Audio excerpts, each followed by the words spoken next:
அதுதான் புகழ்.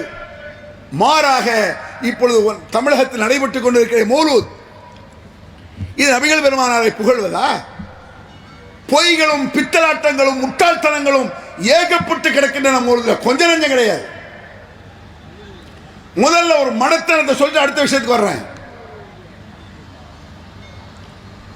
மன்றா வஜ்ஹக யஸ்அத் யா கரீமல் வாலிதைனி ஹௌலுக ஸஃபில் முபாரக் விர்துனா யௌமன் நுஷூர் யா நபி ஸலாம். ஆரம்பிக்கிறானா? யா நபி ஸலாம் அலைக்கும்ல என்ன தப்பு? பெரிய ஒரு கேள்வி கேட்பான் அந்த ஆலிம் சாக்கள். நபியே ஸலாம் அலைக்கும் சொல்றது தப்பா? சலாம் அலைக்கும் அஸ்ஸலாமு அலைக்கும் என்று சொல்வதில் தவறல்ல. நபியின் மீது சலாம் சொல்லலாம், நபியின் மீது ஸலவாத்தை சொல்லலாம். அதை தவறு என்று நாங்கள் சொல்லவே இல்லை. வேறு எதை தவறு என்கிறோம்?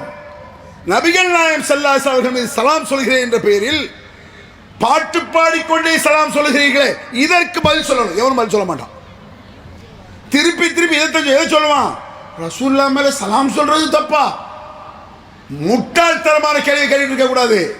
நபியின் மீது சலாம் சொல்வது குற்றம் என்று நாம் சொல்லவில்லை. சலாம் சொல்லத்தான் வேண்டும். லட்ச முறை கோடி முறை சொல். ஸலவாத்து சொல்லத்தான் வேண்டும். பல கோடி முறை சொல்.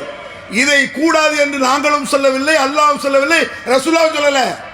ரசூலுல்லாஹ்வே சலாம் சொல்ல வலியுறுத்தி இருக்கிறாங்க, ஸலவாத்து சொல்ல சொல்லி இருக்கிறார்கள். நாங்கள் கேட்பது என்ன? நீ சலாம் சொல்கிறாய் நபிகள் பெருமானாருக்கு, பாட்டில் சலாம். பாட்டு எப்படி சலாமாக ஆகும்? பாட்டில் சலாம் சொல்றாங்கல்ல, யா நபி ஸலாம் அலைக்கும் என்று இந்த ஆலிம்கள் வீடுகளில் மௌலூத் ஓதும் பொழுது பெண்கள் எல்லாம் தலையில் முக்காடிட்டு சாம்பிராணி பத்தி எல்லாம் கொளுத்தி வச்சு பயபக்தியோடு இருக்கிறார்கள். எதற்காக அப்படி இருக்கிறார்கள்? ஏதோ மிகப்பெரிய நன்மையான காரியம் நடந்து கொண்டிருக்கிறது என்ற எண்ணத்தில் தான் அப்படி இருக்கிறார்கள். இப்படி சலாம் சொல்கிறீர்களே, இது உண்மையில் சலாம் என்று சொன்னால் நாகூர் ஹனீஃபா பாடலிலும் அப்படி சலாம் வருகிறது. ஏன் பத்தி சாம்பிராணி கொடுத்து வைக்கிறது இல்ல? தென்றல் காற்றே கொஞ்சம் நில்லு, எங்கள் திருநபியிடம் போய் சொல்லு, சலாம் சொல்லு. இதுக்கே அந்த பத்தி சாம்பிராணி கொடுத்து வைக்கல, பாட்டுமா. அப்படி அது தமிழ்ல இருக்குது, இது யா நபி ஸலாம் அலைக்கும் அரபில இருக்கு. என்ன வித்தியாசம்? சொல்ல போனால் இவர்கள் சொல்லக்கூடிய யா நபி ஸலாம் அலைக்கும் என்பதை விட அது இன்னும் சூப்பராகவே இருக்கும். அல்லாஹ்வின் தூதரே யா முஸ்தபா அஸ்ஸலாமு அலைக்கும், எல்லோரும் போற்றும் யா ரசூலல்லாஹ் அஸ்ஸலாமு அலைக்கும். அழகா சொல்லப்படுது. நீங்க அஜத் மாலிட்ட போய் கேளுங்க, ஏன் அஜத் யா நபி ஸலாம் அலைக்கும் என்பது சலாம் சொல்றது தானே? ஆமாம் பாரு. அப்ப நாங்களே வீட்டில் ஒரு 10 பேர் உட்கார்ந்து இந்த நாவல் பாட்டை அல்லாஹ்வின் தூதரே அவசரம் சொல்லி பாருங்க, அது கூடாது, ஹராம்ன்றோம். ஏன்? இதை படிக்கிறதுக்கு நீங்க அஜத் நாங்களே படிச்சோம்னு சொல்றீங்கல்ல. அப்ப சலாம் என்பது உண்மையில் நபியின் மீது சலாம் சொல்வது யா நபி ஸலாம் அலைக்கும் சரி என்றால் இப்படி பாடுகிறீர்களா? இதுக்கு பதில் சொல்ல மாட்டான். அடுத்த மீட்டிங்ல அடுத்த ஆலிம்சாக்கள் பேச இதுக்கு பதில் சொல்லு. திருப்பி திருப்பி என்ன சொல்றாங்க தெரியுமா? சஹாபாக்கள் பாடவில்லையா, கவிதை பாடவில்லையா? ஏற்றிப்பாங்க. சஹாபாக்களை கவிதை பாடி இருக்கிறார்கள். மண்ணாங்கட்டி.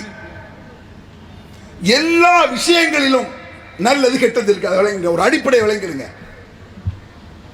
பேச்சில் நல்லது இருக்கிறது, கெட்டது இருக்கிறது. கேட்பதில் நல்லதையும் கேட்கலாம், கெட்டதையும் கேட்கலாம். பார்ப்பதில் நல்லதையும் பார்க்கலாம், கெட்டதையும் பார்க்கலாம். குடிப்பதில் நல்லதை குடிக்கலாம், கெட்டதை குடிக்கலாம். அதுபோல கவிதைகளில் நல்லதும் இருக்கிறது, கெட்டதும் இருக்கிறது. இதை விளங்கிருங்க. முதல்ல நல்ல கவிதைகள் இருக்கின்றன. அதை ஜாலிக்காக டைம் பாஸுக்காக பாடிக்கொள்வது குற்றமில்லை, ஓகே. ஆனால் அந்த கவிதையை பாடுவது வீடு வீடாக 10 பேர் கோரஸாக இருந்து கொண்டு பாடுவது என்பது அது ஒரு கேளிக்கையை தவிர வணக்க வழிபாடு கிடையாது. தொழுகை காட்டி தந்த நபிகள் பெருமானார் நோன்பு, ஜகாத், ஹஜ் போன்ற வணக்கங்களை கோரஸாக ஜமாத்தாக செய்வதற்கு காட்டி தந்த நபிகள் நாயகம் ஸல்லல்லாஹு அலைஹி வஸல்லம் அவர்கள் ஒரு முறையாவது 10 சஹாபாக்களை கோரஸாக உட்கார சொல்லி யா நபி ஓதினார்களா? ஏன் ஓதல? பாட்டு வணக்கமாக இருக்க முடியாது. பாட்டு சலாமாக இருக்க முடியாது. நான் ஏற்கனவே சொல்லியிருக்கிறேன், பாடிக்கொண்டு நீங்க சலாம் சொல்லுங்க, எந்த அஜத்து பதில் சொல்லணும் பார்ப்போம். அல்லாஹ்வின் தூதர் பாடிக்கொண்டு யா நபி சலாம் அலைக்கும் என்பது போல ஒரு அஜர்த்து அங்கிருந்து வரும் பொழுது ஹஜரத் சலாமு அலைக்கும் மோதினாரே சலாமு அலைக்கும் மூத்தவல்லி சலாமு அலைக்கும் செயலாளரே சலாமு அலைக்கும் பாலும் பழமும் கையால் வரும். இப்போ கூட சில பேர் சொன்னாங்க புது பாட்டு புது டீன் போடுங்க. புது டீன் எனக்கு தெரியாது, கேட்கல.